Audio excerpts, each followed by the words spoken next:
Bulletin में आगे बढ़े आपको बताएं, कसूर के बड़ा कब्रिस्तान पर माफिया का कब्जा, मकानात और दुकानें तामीर कर ली, कब्रें मसमार करके बड़े बड़े गटर बना लिए। इस पर मजीद तफसीलात भी जानते हैं डेप्यूटी ब्यूरो चीफ मेहर अब्दुल रहमान से, जो इस वक्त कब्रिस्तान में ही मौजूद हैं। जी आगाह कीजिएगा, क्या तफसीलात हैं?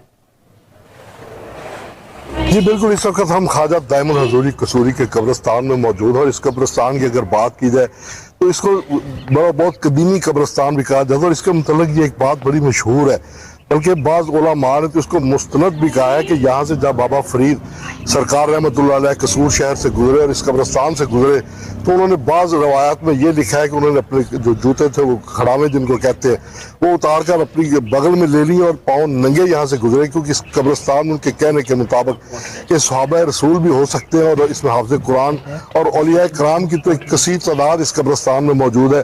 और एक जगह पर यह भी लिखा गया है कि वो कोनियों के बल चलते हुए इस कब्रिस्तान से गुजरे। तो ये इस कब्रिस्तान की अहमियत पे मैंने बात की है। तो आगे चलकर अब देखते हैं कि इस कब्रिस्तान की जगह पे आहिस्ता आहिस्ता जैसे जैसे वक्त गुजर रहा है, लोग जिनको अपना मरना याद नहीं वो इसके ऊपर कब्जा करते जा रहे हैं। और अब इंतहा ये है कि ये जो कब्जा माफिया, मेरे पीछे जो बिल्डिंगें बनी हुई हैं इस कब्रिस्तान की ये जगह पे कब्जा किया हुआ है और इन बिल्डिंग में जो बसने वाले लोग हैं उन्होंने इसके ऊपर एक और जुल्म ढा दिया कि इस कब्रिस्तान के तकद्दुस को पामाल करते हुए यहाँ पे गटर भी बना लिया और गटर का पानी जो कब्रिस्तान की तरफ छोड़ा गया। एक तरफ तो पीरा फोर्स काम कर रही है और एक तरफ डिप्टी कमिश्नर कसूर है, वो इंक्रोचमेंट के पीछे धड़ल्ले से लगे हुए। मगर इस कब्रिस्तान में अगर नहीं दिखाई दे रहा तो सिर्फ पीरा फोर्स को ये जो गटर बने हुए कब्रिस्तान के अंदर ये दिखाई नहीं दे रहे। मेरे साथ एक कसूर के मारूफ सहाफ़ी भी मौजूद है, इनसे बात करते हैं कि वो इस कब्रिस्तान के मुतल्लिक क्या कहते हैं।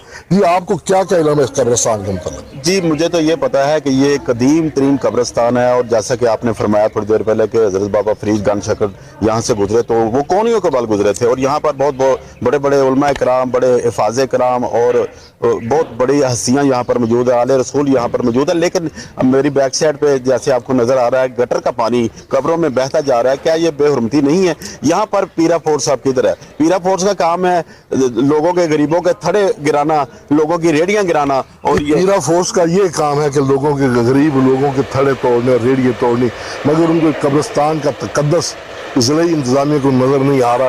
मैं यहाँ पर यह भी कहना चाहूँगा, LWMC के हवाले से भी बात करना चाहूँगा कि इस कब्रिस्तान की सफाई भी उतनी ज़रूरी है जितनी शहर की सफाई ज़रूरी है, क्योंकि यहाँ पर कोई ना कोई किसी न किसी का प्यारा ज़रूर दफन है। जी।